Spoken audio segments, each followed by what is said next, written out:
कराची से नवब्याता खातून की लाश बरामद हुई है। ये मामला क्या है आपको बतलाते हैं कि दरक्षा थाने की हदूद डिफेंस फेज़ 5 में बदर कमर्शियल का एरिया है। वहाँ पर 4 मंजिला फ्लैट्स हैं। उसकी छत से एक खातून की लाश बरामद हुई थी।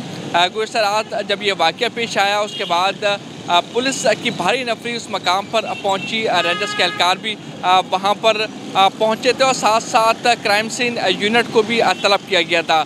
जब क्राइम सीन यूनिट वहां पर पहुंचा तमाम तर शवाहिद इकट्ठे करने का सिलसिला शुरू किया गया।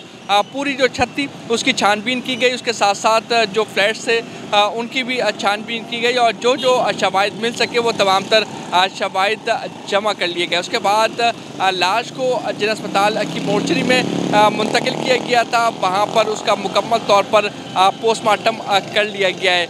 पुलिस हुकाम की जानिब से ये बताया गया है कि लड़की की शनाख्त 17 साला ज़ैनब के नाम से कर ली गई है, जिसका जिला अस्पताल में पोस्टमार्टम किया गया और पोस्टमार्टम करने के बाद जो लाश थी वो लवाहिकीन के हवाले कर दी गई।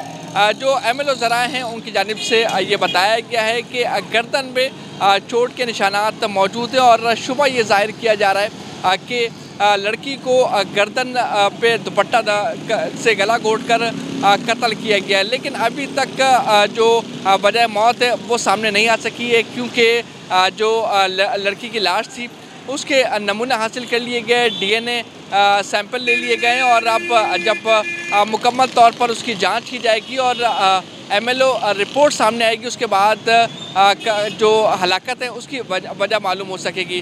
जबकि दूसरी जानिब पुलिस हुकाम की जानिब से ये भी बताया गया है कि जो लड़की है उसके जहाँ से लाश मिली है वहाँ पर एक दुपट्टा भी मौजूद था और शुबा ये जाहिर किया जा रहा है कि उसी दुपट्टे से गला घोंटकर कत्ल किया गया हो। लेकिन जो पूरी कहानी है वो ये है कि 1 माह कबल ज़ैनब की शादी हुई थी और शादी होने के बाद वो सियालकोट से कराची अपने शौहर की खाला के घर पर रहने आई थी। कुछ दिन गुजर चुके थे, लेकिन कुछ जैसे गुजरे उसके बाद ही ये देखने को मिला कि लाश बरामद हो गई है और जब ये वाक़या पेश आया तो खातून का शौहर घर पे मौजूद नहीं था। तो पुलिस ने मुख्तलिफ पहलुओं से तफ्तीश का आगाज़ कर दिया है और तमाम तर शवाहिद जो है वो लैब भी भेज दिए गए हैं। उसके साथ साथ पुलिस हुकाम का ये कहना है कि जो मामला है वो काफ़ी मशकूक है।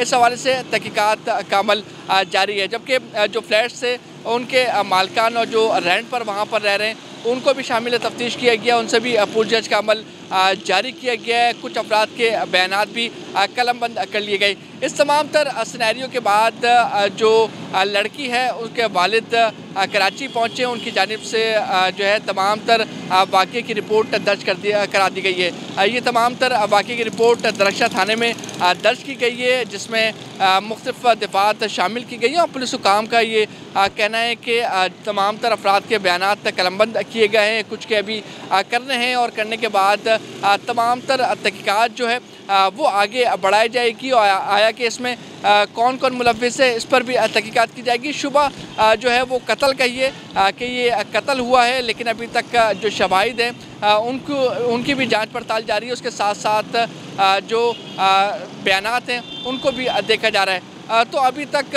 पुलिस हुकाम तहकीकात कर रही है, लेकिन कोई मुलजिम अभी तक गिरफ़्तार नहीं किया जा सका। पुलिस का ये कहना है कि जो लड़की है उसका शौहर का भी बयान कलमबंद किया गया, उसके साथ साथ उसकी खाला का भी बयान कलमबंद किया गया, लेकिन अभी तक कोई ठोस सबूत सामने नहीं आ सके जिससे किसी के ख़िलाफ़ कार्रवाई की जा सके। तो अभी तक जो सूरत हाल है वो ये है कि इस वाक़े में कोई शख्स गिरफ़्तार नहीं हो सका है। पुलिस का ये कहना है कि तहकीकात का अमल जारी है।